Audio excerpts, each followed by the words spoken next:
Zi. Le ballet populaire le bas des chrétiens venu phare Italie. Le personnage principal le capra. Le personnage secondaire le trois est coeso et puis on défend pour vous doucher le jmequero. Le capra vient à la maison și îi spuse les yeux comme ça. Băi, să nu deschideți ușa până nu mă veți auzi șante cum ça. Troaie, zic cu cuezo, avem un la portă. Ce scoze, v-am adus de potol.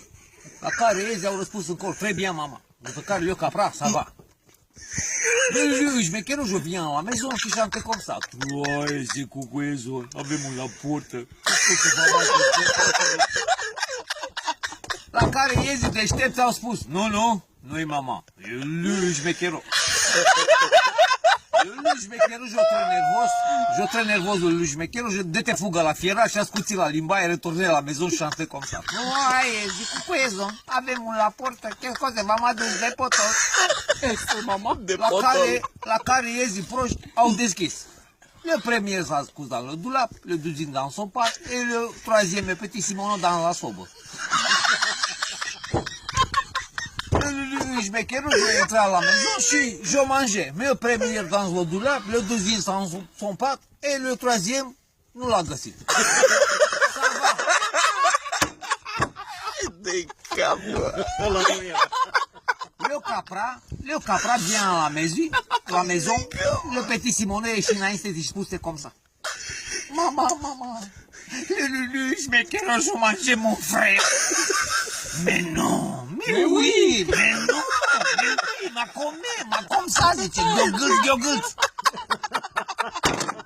Eu très nervoasă, le capra de pe fugă la și spuse comme ça.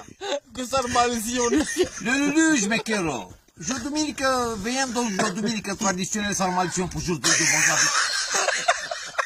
Băi, ești nebun. La care lupul deștept a zis, nu viu. Le capra appliquait une tactique féminine. Le jmecherul, je viens duminică tradițională.